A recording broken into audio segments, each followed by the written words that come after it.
ఎలాంటి ముందస్తు సమాచారము లేదు, కాన్వాయ్ హడావిడి లేదు, అధికారులకు ఎలాంటి అలర్టు ఇవ్వలేదు. సీఎం రేవంత్ రెడ్డి ఒక్కసారిగా చారిత్రాత్మక మీరాలం చెరువు వద్ద ప్రత్యక్షమయ్యారు. దీంతో అక్కడున్న అధికారులు, సిబ్బంది ఆశ్చర్యానికి గురయ్యారు. సాధారణ తనిఖీలకు భిన్నంగా స్వయంగా సీఎం రంగంలోకి దిగి పనుల పురోగతిని పరిశీలించారు. అధికారులు ఇచ్చే రొటీన్ రిపోర్ట్లపైనే ఆధారపడకుండా సీఎం రేవంత్ రెడ్డి స్వయంగా పనులు జరుగుతున్న ప్రాంతానికి వెళ్లి క్షేత్రస్థాయిలో పరిస్థితిని పరిశీలించారు. అంతేకాకుండా ఏకంగా భారీ మెకానికల్ క్రేన్ పైకెక్కి ఆకాశమంత ఎత్తులో నిలబడి నిర్మాణ పనుల తీరును నిశితంగా గమనించారు. మూసీ నదీ తీర అభివృద్ధి సంస్థ ప్రతిష్టాత్మకంగా చేపట్టిన సుమారు 2.5 కిలోమీటర్ల భారీ సస్పెన్షనల్ కేబుల్ బ్రిడ్జ్ పనులను సీఎం స్వయంగా పరిశీలించారు.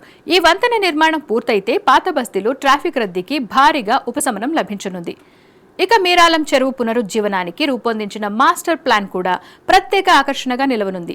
సింగపూర్లోని ప్రపంచ ప్రసిద్ధ గార్డెన్ బై ది బే తరహాలో మీరాలం చెరువు పరిసరాలను సరికొత్త పర్యావరణ కేంద్రంగా అభివృద్ధి చేయాలని ప్రణాళికలు సిద్ధం చేశారు.